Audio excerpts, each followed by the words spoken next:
The Good Mother is a drama mystery thriller film that will be coming to limited theaters on September 1st via Vertical Entertainment, and I got an early screener to check out and let you guys know if this film is worth a watch. So what did I think about this film? Well, let's discuss it.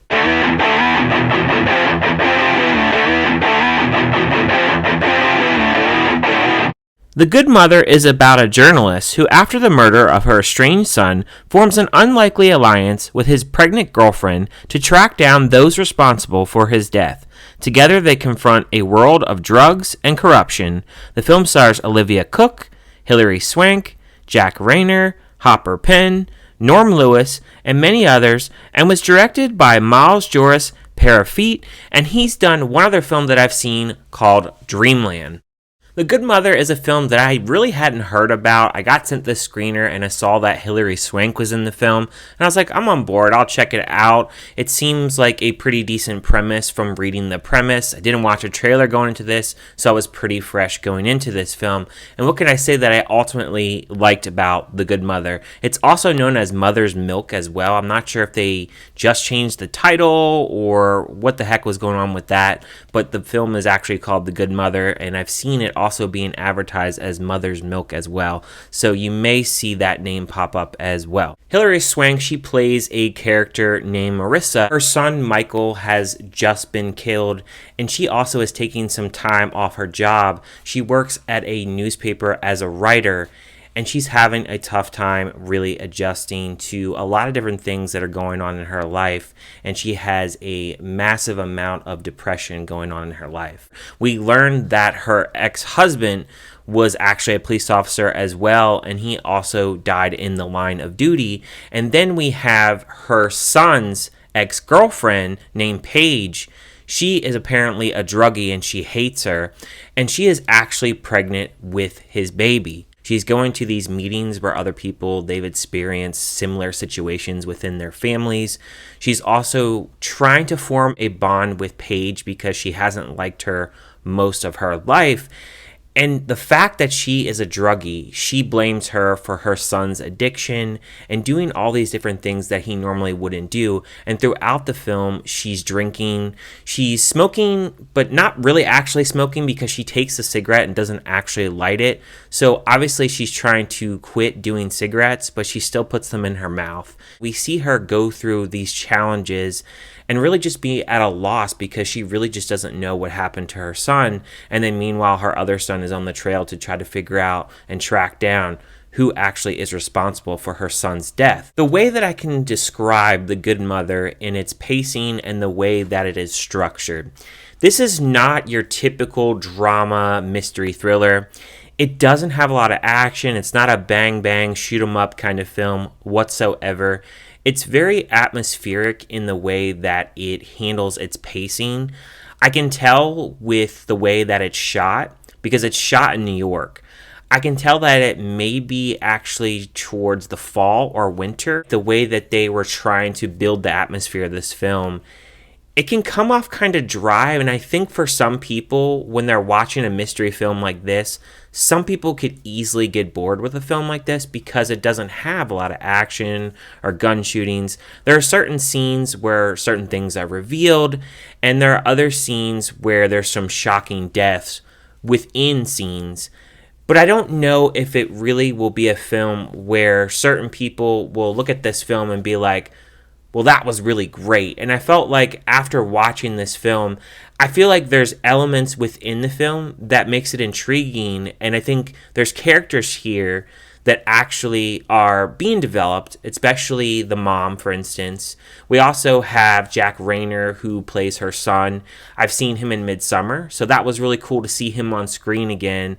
And I felt his character was kind of your normal police officer. There is one person in particular with the drugs that are going on and being dealt throughout this movie that really pops up. His name is Ducky, and his name keeps being mentioned throughout this film, and they need to go find Ducky. It's not a film when it actually ends. I feel like there are certain things that happen to characters in this where they don't necessarily get certain actual discipline towards them. For instance, there's a character here that does something completely wrong another character close to them knows that they did that said thing wrong, and they do absolutely nothing about it. They're scared to talk to them about it. And then towards the end of the film, that said person, nothing happens to them. They act like they did nothing wrong. Just, what's up with the writing there? I mean, to me, when you have somebody that's close like that to that said person, and you can't even form a conversation to actually talk about that said thing that they did, what kind of relationship is that couple actually in?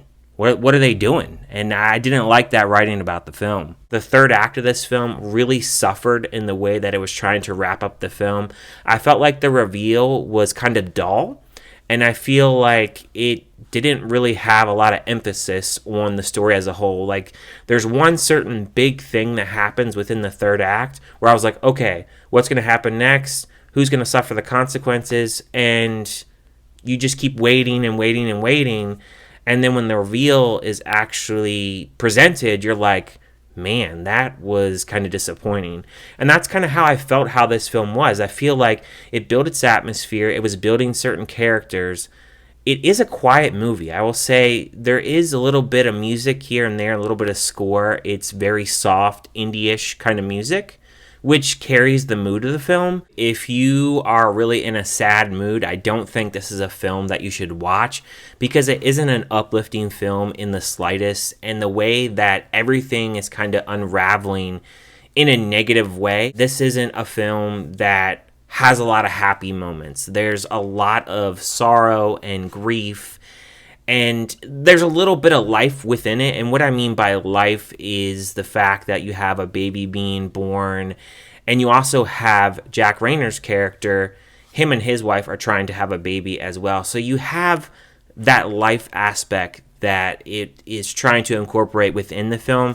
But it's a film that's very dark in its nature. It's tough to rate this film because I feel like the ending, it's anticlimactic. I mean, there's an ending to a point, but I feel like everything's just not wrapped up very well. And that writing, because it suffers, I think that the movie, the score goes down for me. This company also made another movie that was a mystery drama film that I reviewed a few months ago called To Catch a Killer with Shailene Woodley, and I gave that a 2.5 out of 5, and I think 2.5 out of 5 for this one sounds right as well, but I just don't think it's fully interesting enough, and I think it's worth a stream. I don't think it's worth going out to a theater for. I'm not sure how many theaters worldwide this is getting, but I don't think it's worth a theater ticket price. I think it is worth a one-time watch, maybe for a few bucks to, rent on VOD or something like that. A lot of these characters, they don't have a ton to do throughout this film. I don't feel like there is as big of a mystery as there should be, especially when there's involving drugs here. But let me know what you guys think about this film if you do decide to check it out. Like I said, it'll be in theaters this Friday, September 1st, and I'm sure it'll have a VOD release. I did see that it will have a DVD release. I think there's a Blu-ray, not sure, and it's going to be coming out on Halloween. So look out for that if you're looking to pick it up on physical media. Thank you guys for watching, and I will see you guys on my next review.